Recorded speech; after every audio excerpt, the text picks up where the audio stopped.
Hi hello welcome to Keerthidhar logs and food channel. ఈరోజు మన ఛానల్లో healthy and tasty quinoa khichdi ఎలా చేసుకోవాలో చూసేద్దాం. వెయిట్ లాస్ అవ్వాలి అనుకునే వారికి this is the best lunch recipe అన్నమాట. ఈ కినోవా కిచిడిని రైతాతో సర్వ్ చేసుకుంటే చాలా బాగుంటుంది. సో దీనికోసం కావాల్సిన పదార్థాలు ఏంటో చూసేద్దాం. ఒక కప్పున్నర కినోవాని ఓవర్ నైట్ సోక్ చేసి పెట్టేసుకున్నాను. హాఫ్ కప్పు పెసరపప్పు, హాఫ్ కప్పు కందిపప్పు, హాఫ్ కప్పు ఎర్ర కందిపప్పుని ఒక హాఫ్ అన్ అవర్ ముందు సోక్ చేసి పెట్టేసుకోవాలి.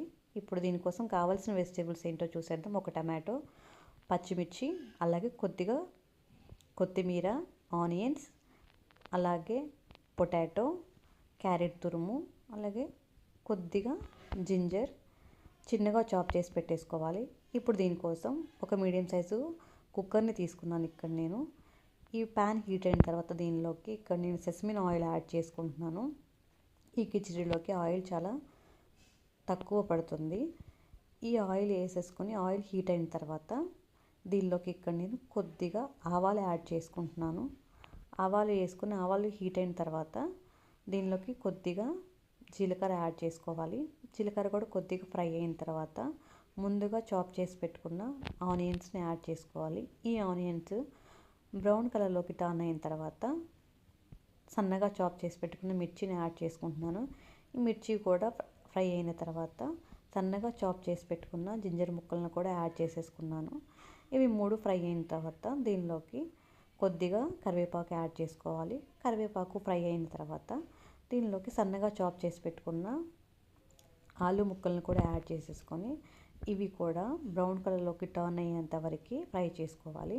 ఇలా ఫ్రై అయిన తర్వాత టమాటో ముక్కలు కూడా యాడ్ చేసేసుకొని అవి కూడా మగ్గేంత వరకు ఫ్లేమ్ని మీడియం ఫ్లేమ్లో ఉంచుకొని మగ్గనివ్వాలి. ఇలా మగ్గిన తర్వాత ముందుగా మనం తురిమి పెట్టుకున్న క్యారెట్ తురుముని యాడ్ చేసుకొని క్యారెట్ తురుము కూడా కొద్దిగా ఫ్రై అయ్యేంత వరకు ఫ్రై అవ్వనివ్వాలి.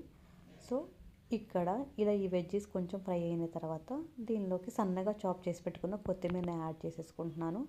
ఇలా ఈ కొత్తిమీర కూడా కొద్దిగా ఫ్రై అయిన తర్వాత దీనిలోకి మనం ముందుగా సోక్ చేసి పెట్టుకున్న 3 పప్పులను యాడ్ చేసేసుకోవాలి. ఈ పప్పులు 3 యాడ్ చేసేసుకొని ఇది ఆయిల్లో కలిసిపోయేంత వరకు కలిపేసుకోవాలి. ఇలా మిక్స్ చేసుకున్న తర్వాత దీనిలోకి ఇప్పుడు నేను ఇక్కడ ఒక హాఫ్ టేబుల్ స్పూన్ పసుపు యాడ్ చేసుకున్నాను. అలాగే ఇక్కడ సరిపడినంత సాల్ట్ కూడా యాడ్ చేసేసుకుంటున్నాను.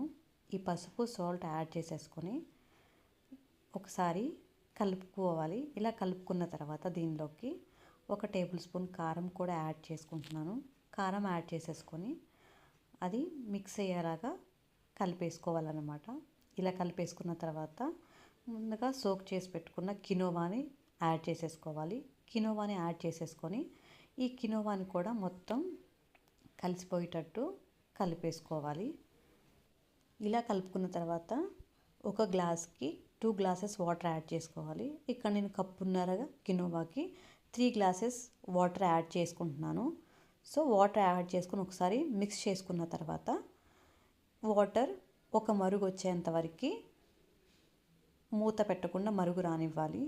ఇలా కొద్దిగా మరుగుతున్నప్పుడు దీనికి ఇప్పుడు ప్రెషర్ కుక్కర్ మూత పెట్టేసుకొని ఒక 4 to 5 విజిల్స్ వచ్చేంత వరకు వెయిట్ చేయాలి.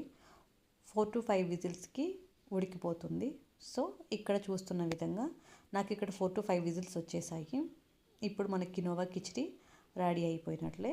ఈ కినోవా కిచిడిని రైతాతో సర్వ్ చేసుకుంటే Emmy and tasty quinoa khichdi ready అయినట్టే.